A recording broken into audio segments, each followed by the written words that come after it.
Hey folks, Matt Easton here, Scholar Gladiatoria and Eastern Antique Arms. Now, I've many times in the past been asked to talk about the US Model 1860 cavalry sabre, but that's not what this is. This is actually the French 1822 light cavalry trooper's sword. This, which I have shown before and I will talk about again in relation to these two swords, how they relate to each other a little bit more.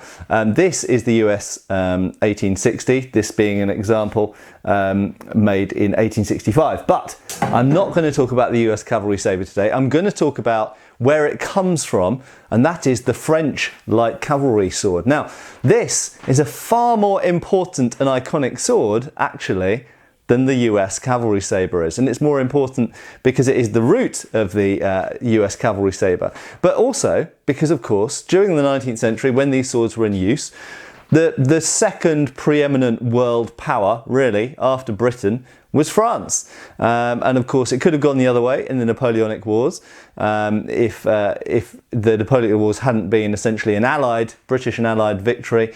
Then of course France would have ruled over much of continental Europe and perhaps much of the Americas and much of the rest of the world, India and so on and so forth. But Britain and her allies won that war, and the result was that France was somewhat diminished. France didn't have anything like the naval power that Britain did. But nevertheless, France was a world empire and ruled over many different realms in North Africa, in Indochina, various places, and in fact, later in the 19th century did fix some of its relationship to some degree with Britain and did go to war, for example, against Russia in the 1850s, 1854 to 56, the Crimean War, where Russia invaded the Crimea and France and Britain thought, we don't really like that, we'll go to war with Russia, and France and Britain won, defeated Russia there, and in fact together in 1860 they invaded China together, and so there were various military collaborations between Britain and France, not necessarily because they were the greatest of friends in the 19th century, although they were allies at various points, and of course famously they were allies in World War I and World War II, but partly because they had joint interests and mutually supportive interests in trade and empire building, essentially. But therefore, French weapons of the 19th century are super important because they were used by France, an incredibly massive military power. I think in literal terms it had a much bigger armed forces actually than Britain did at the time. A lot of Britain's armed forces were actually made up of Indian troops and African troops and troops from other areas. That was also true to some degree in the French military. They had troops obviously from places like Algeria and Morocco. But the core French military was bigger than the British military. And French swords, which are amongst really some of my favourite swords after British military swords, French swords are my favourite swords for a number of reasons. Firstly, they're fantastically made in general. They're not all. If we get more towards World War I, some of them can be quite crappy, to be honest. But when we're looking at 19th century swords, French swords tend to be of really good quality, especially if they're government made, as this example is. And why is that? Well, quite fundamentally, unlike in Britain, swords that were purchased by the government seem to have been done more or less on individual contracts. So if Britain wanted to procure some new bayonets or new swords or lances or cutlasses, whatever, they sent out tender for companies to send in a bid, essentially, tender to offer what they could do, see what they could provide for how much money. Competitive contracting, and then they would offer the contract to what they considered the best deal. In France it was somewhat different. France had officially sort of monitored and centrally controlled arms factories. Now Britain did have that actually, with the Enfield small arms factory, but Enfield couldn't produce everything that the British Empire needed, and so lots of other manufacturers like Pommel and Wilkinson and Reeves and earlier on Osborne and companies like this were contracted in to do actually a lot of the work. In France, it was the main centres were at Châtellerault and Klingenthal. There were others. There was Saint-Étienne, for example, and there were, I think, a handful of others. But the main factories were Châtellerault and Klingenthal. Yes, indeed, Klingenthal is a German name because of its location, and Châtellerault is a French name. They were the main manufacturers of swords and bayonets. Now, this example is the Model 1822 Light Cavalry Trooper's Sword. This was made at Châtellerault in February 1863. How do I know that? Well, it's not through some great power of the mind. It's simply by reading the back of the blade, where it states, and this is one of the nice things about French bayonets and swords, is that if they're state manufactured and provided, then you have various stamps, approval stamps and markings usually on the hilt, sometimes the base of the blade. I can see an F in there, which is one of the approval pensions or stamps. And then we've got here, it says in hand engraved, it says that this was manufactured at the Imperial factory of Châtellerault in February 1863, and that this is the cavalry, the light cavalry model of 1822. So, firstly, before I talk specifically about this sword, I should say some of you will be wanting me to talk more about the US sword, and I will do in a future video, and I will also talk about the British 1821 pattern light cavalry trooper sword, and I'll be doing a comparison between the French one and the US and the British ones.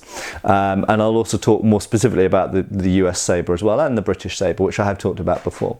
But the French sabre, well, let's have a talk about its strengths and weaknesses. First of all, it is really well built. Now, before I go on and start doing close-ups of bits of it, you will notice this has rust on the blade.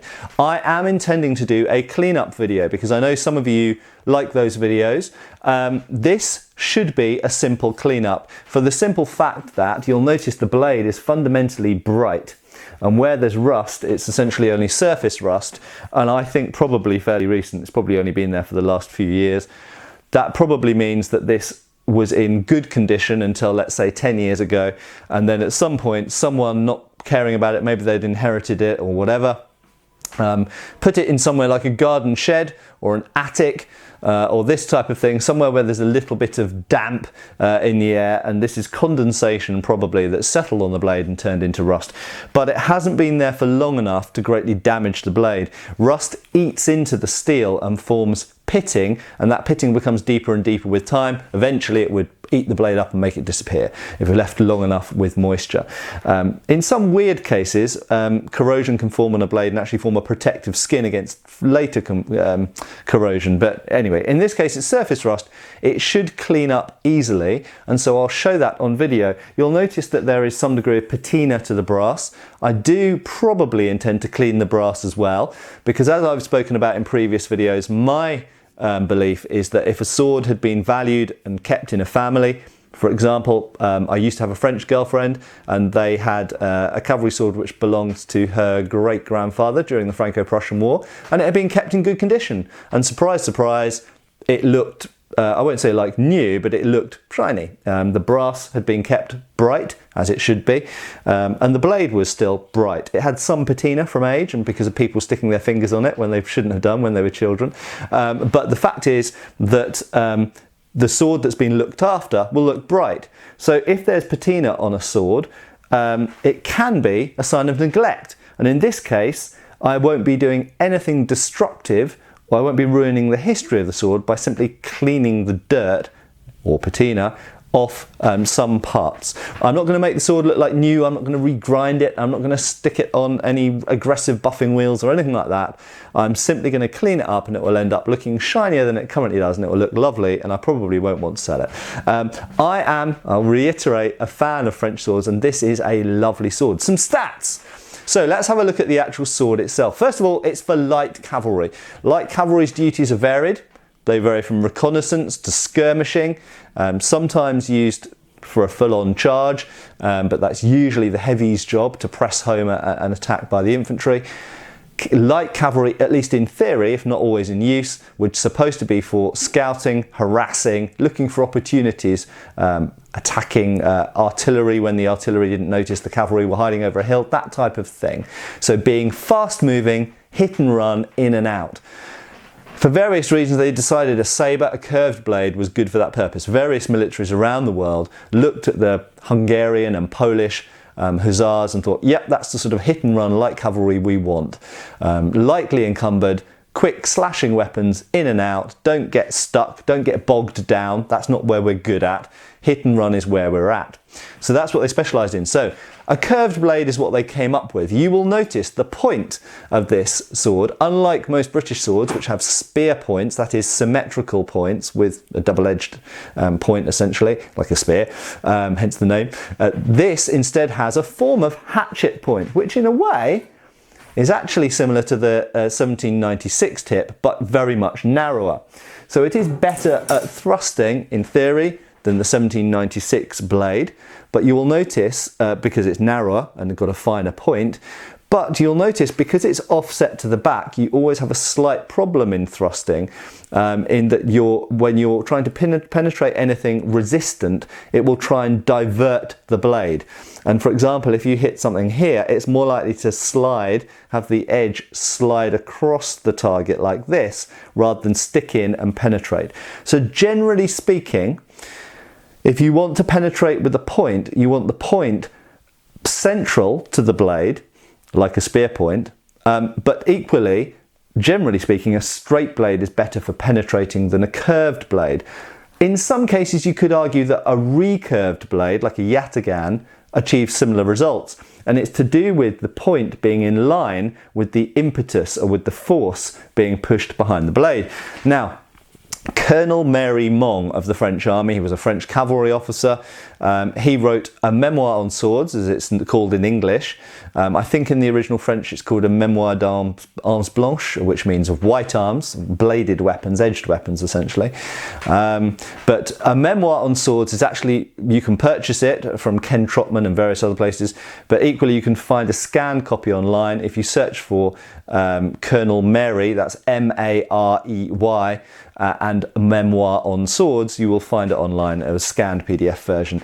And in English, the reason it survives in English is because a certain British officer owned a French copy and decided to translate it. The original version was published in Strasbourg, I seem to remember, in about 1840. The translated English version was translated into English and published in 1860, I seem to remember, just after the Indian Mutiny, incidentally, when the book itself survived by chance, because it was looted by mutineers from the Bengal army, who looted a load of officers' belongings and strew it in the street. The book survived and was handed in and made its way back to him, basically. And then he decided, wow, this was nearly lost, I'll translate it to English so more people can read it, because it's great. And it is a great, fascinating book. It's got some dubious science in there, but the logic of where he's going with design and the insight he has into sword design, and he mentions French and British and Indian swords and Turkish as well. So it's a very, very interesting work. But I digress.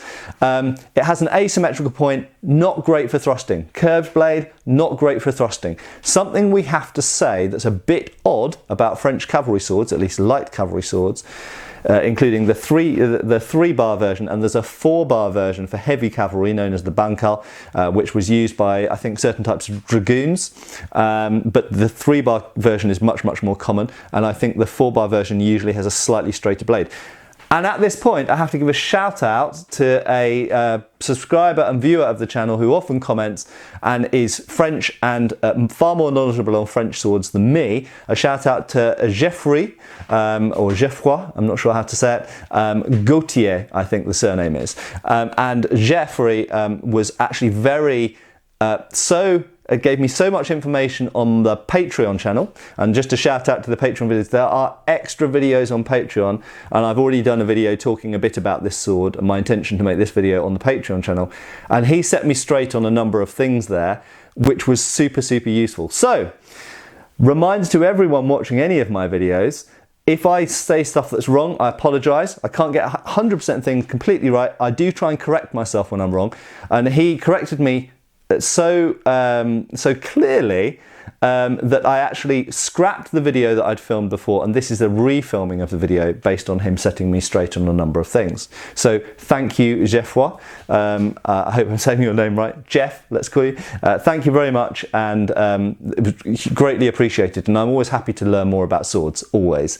Okay, but yes, so coming back to it, curved sword with an asymmetrical point was a bit of a strange decision for the French light cavalry, because the French army, and this is mentioned in Colonel Merry's memoir on swords as well, generally preferred to use the point. And this goes back to a quote, I believe, from Napoleon when he says, use the point, don't sabre, in other words, don't slash, because the point was considered more lethal. And generally speaking, it is, or was. Certainly with medical science of the day, if you were stabbed, there were fewer ways of fixing that and keeping you alive than if you were slashed or cut or chopped.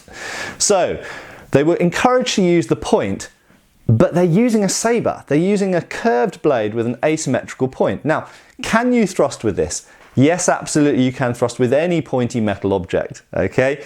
So that's the first thing to say, yes. If it's if I've got a lump of meat, absolutely, I can jam the point into it. However, I think we all understand by now, hopefully if you've watched my previous videos on this topic, why curved blades and asymmetrical points aren't a great combination for a thrusting sword.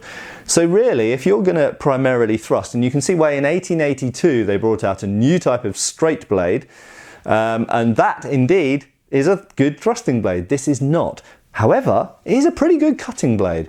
I mean, it is a cut and thrust blade. We can't get around that point. It is pointy and it has an edge.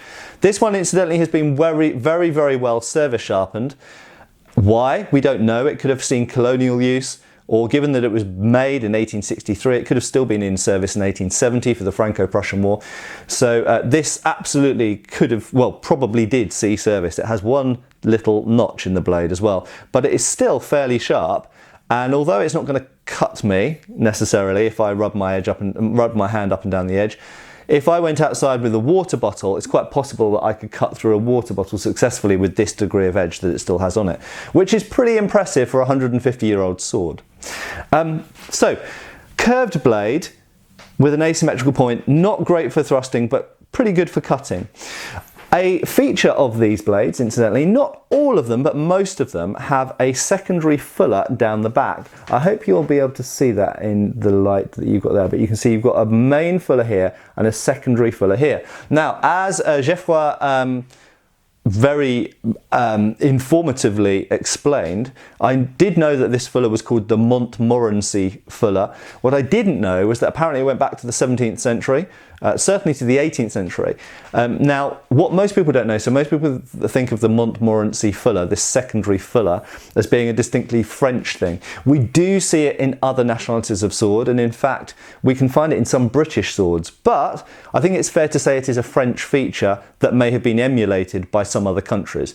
So without a shadow of a doubt, French designs influenced American swords, German swords, British swords, Spanish swords, Italian swords, and others.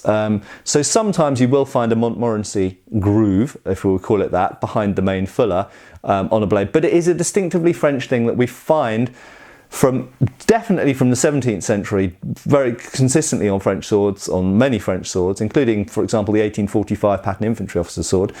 And it goes all the way through, we could say, to the present day, because this model of sword is still carried by some, on ceremony, in parade, by some branches of the French military. But the Montmorency fuller at the back, what does it do? Well, I think we can only conclude that it probably increases rigidity of the blade. Now you may say, you know, so that's for thrusting, so that maybe improves the thrust. Well, potentially yes, it is a quite thick spine anyway. So what we've got with the French sword is a very thick spine at the back here, but then an aggressive wedge section. So if we hack sword through the blade this way, we would get essentially a triangle, try and put the sword in the working, we'd get a triangle wedge section with a thick back, and then you'd get the fuller, the main fuller, cut out of the side, and then this secondary Montmorency groove near the spine at the back. This means that you're reducing weight whilst keeping the rigidity confirmed by having such an aggressive, thick, triangular section. So yes, indeed, for a blade of this length, it is pretty damn stiff. Now, a stiff blade is good for thrusting, obviously, because if we're applying pressure to the point here, then it's less likely to lose energy to diverting to flex. But it also makes cutting easier, and I have to say that's one of the reasons that katanas cut so easily for beginners, for example, is because if you're slightly off with the edge alignment, they're quite forgiving. The blade, because of its stiffness, won't really flex perceptibly, it won't flex that you'd really notice, and it will drag its way through the target and cut pretty well anyway. If you have a light, thin, flexible blade, if you get the edge alignment perfect, it will cut fantastically because you've got very little friction. You've got a thin cross section going through the target. But if you get the edge alignment slightly off, the blade will start to flex. It will accentuate the offline cutting that you're doing, the bad edge alignment, and make it even worse. And you'll end up slapping the target with your flat. Less likely to happen with a stiffer sword. So the stiffer you make the blade, the more successful in general it will be in both thrusting and cutting. So with this Montmorency 1822 blade, we've got a stiff, thick blade with a good edge, reasonably good at thrusting, although bearing in mind it is curved and has an asymmetrical point, so not fantastic. And I should also mention Colonel Mary noted that asymmetrical point is bad for thrusting, and he argued that these should be spear-tipped. So what he argues, what Colonel Mary himself, a French officer, high-ranking French officer, colonel, he argued that these should be spear-tipped, essentially like British swords, to make them better at thrusting. But a good blade, and very, very importantly in the 19th century, good quality. We mustn't underestimate the effect that quality control had on how effective a sword was. You can have the best sword design in the world. You can have a great slasher, great chopper like the 1796, and if the metal of the blade is bad, if it's liable to bending or breaking or blunting too easily, then what good is it? There's no use having a great design if the quality is not there. And I have to say, I'm sorry to say this to the Italian watchers out there, but a lot of Italian 19th century swords that I've had, the design is fine, but the quality is often really bad. And this is true of a lot of Chinese weapons I've had as well. The design's okay, but the quality can often be really bad. And if the quality is bad, it kind of doesn't matter how good the design is because the weapon's going to fail in use. I've seen this with Afghan weapons as well. Right, on to the hilts. So, a common criticism in the British military was of brass hilts. Why don't they last like brass hilts? Well, fundamentally because brass is softer than steel. It has an important advantage though. An important advantage of brass is it can be cast. That means you can cast fairly complex shapes quickly and easily for military issued, government procured weapons, and it's easier than doing it with steel. Steel can be cast, but you can't. Cast steel is very brittle, and you can't, without quite a lengthy, difficult, expensive process, you can't make cast steel fittings that don't break in use. At least in the 19th century you couldn't. These days you can. But so brass has got the benefit of being, you can make quite complex shapes relatively easily by casting. Steel, you can't do that. But Colonel Mary Mong, again, he seems to have been quite a fan of some British swords, certainly the 1796.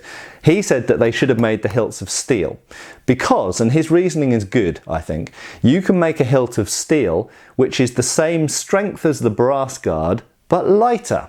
Because of course, pound for pound, a bar of steel is much stronger than a bar of brass. So what the French sword has to do is make the bars very thick and heavy to make them strong. A brass guard can protect you absolutely fine if the brass is thick enough. So the French 1822 and other models of sword like the cuirassier models that I've looked at, the 1816 and others, have very heavy, thick guards. And this was a criticism of Colonel Mary, and I agree with him, that essentially the French swords end up being heavier than they need to be. If French swords used a steel guard that had the same strength, they could make it lighter, and having a lighter hilt would make the whole weapon lighter and would mean that with a hitting weapon, a chopping weapon, it would mean that the more of the inertia was up the blade, the more of the mass was in relative terms, the mass was concentrated more in the blade than the hilt, and that would mean that you would transfer more energy to the target. You could also accelerate the weapon quicker because the overall weight is less. So in physics terms, it's better to have a lighter hilt in general. But that being said, There are some advantages, you could say, to having a heavier hilt. It means that it brings the point of balance back. So if you've got a heavy blade and you make your hilt fairly heavy, it helps balance the sword. Although it has to be said, the 1822 doesn't balance very close to the hand. Okay, so what we've got is a relatively heavy blade with a relatively heavy hilt. You'll notice it's got a pommel cap. French swords in general, with the exception of the 1837 naval officer's sword, most models of French sword do not have a back strap. Okay, until you get to the 1882 infantry officer's sword. Backstraps at that point are more of a British and German thing. The French swords characteristically have a pommel cap.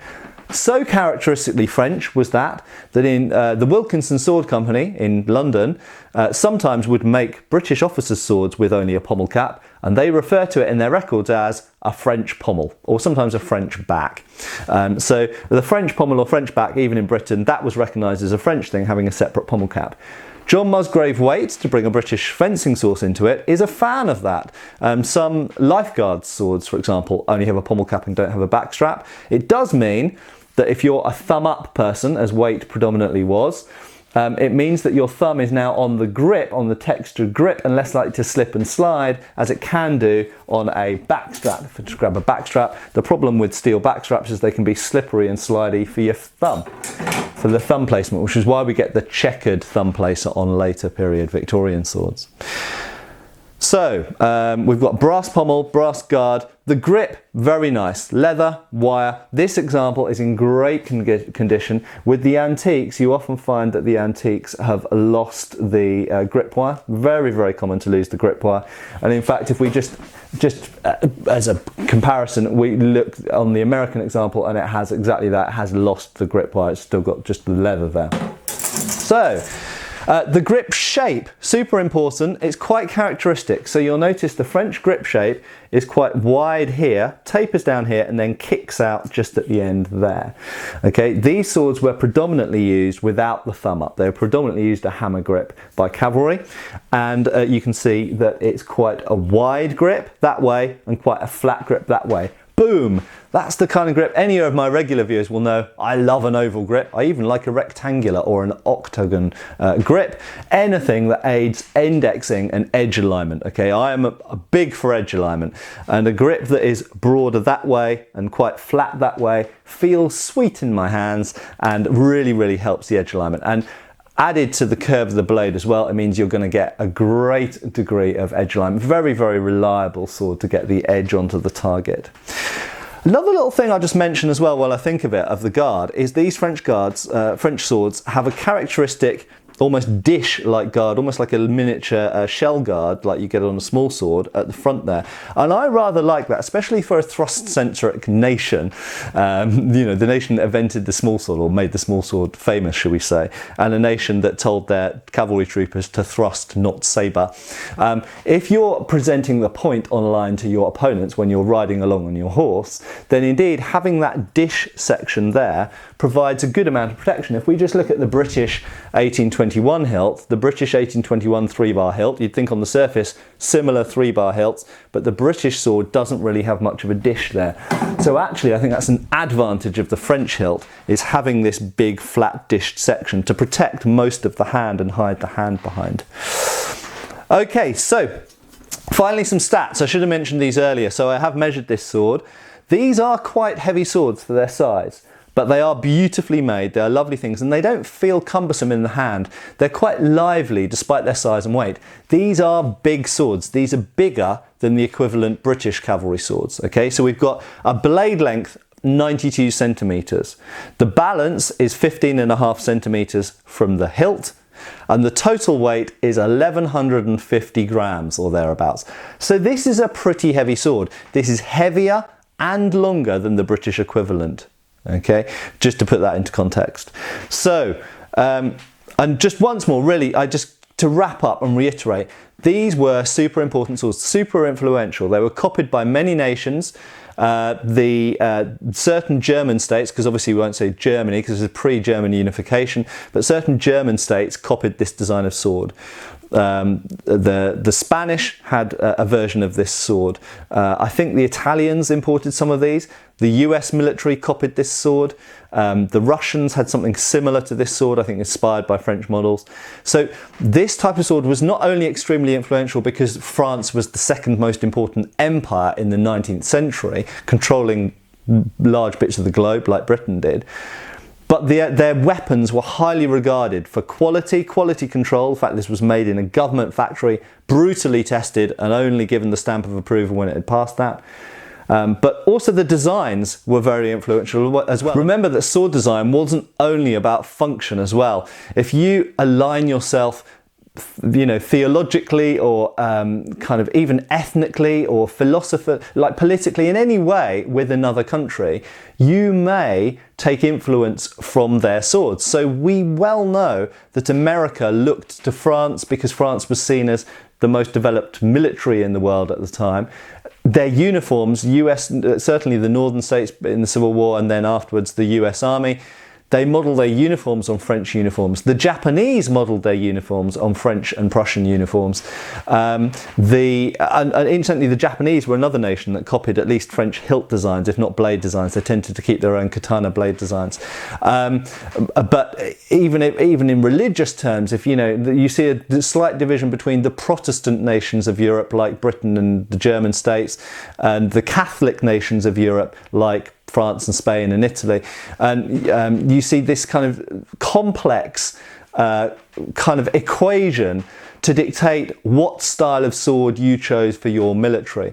And the French military swords, not just of the 1822 pattern, but of all French patterns in the 19th century, were very, very influential on the sword designs of other nations. Anyway, I hope that's been somewhat useful and interesting. Overall view, I love the French 1822. I think they're fantastic swords. They were used in a lot of very interesting conflicts over a very large period of time, from the 1820s right the way through to World War I. Very, very interesting swords, lovely in the hand, lovely design. I don't think they're perfect by any means. I think for the French style of use with thrusting, they're probably a poor design, but as swords, they feel lovely in the hand. And if you can get hold of a good example marked to Klingenthal or Châtellerault, one of the state factories, absolutely grab one, or indeed a private purchase officer's version as well. They're very, very nice swords. And I'm a big fan of French swords, and as you'll see. And yeah, maybe this will be up for sale on my site. I don't know, or I might end up keeping it. But you will see this sword again in comparison videos with the British 1821, which came out almost the same time as this, the American model 1860, but I'll also talk about the model 1840 that preceded it. We might even look at a comparison with the Prussian 1852, which this met in battle, of course, in the Franco-Prussian War. And additionally, I will show you the cleaning up of this sword, the restoration video as well, because it's a fairly simple, easy one, and hopefully it'll be somewhat useful to some of you out there who are maybe cleaning up swords of your own. Thanks for watching, and I'll see you for the next video. Cheers, folks. Thanks for watching. We've got extra videos on Patreon. Please give our Facebook a like and subscribe if you haven't already. Cheers, folks.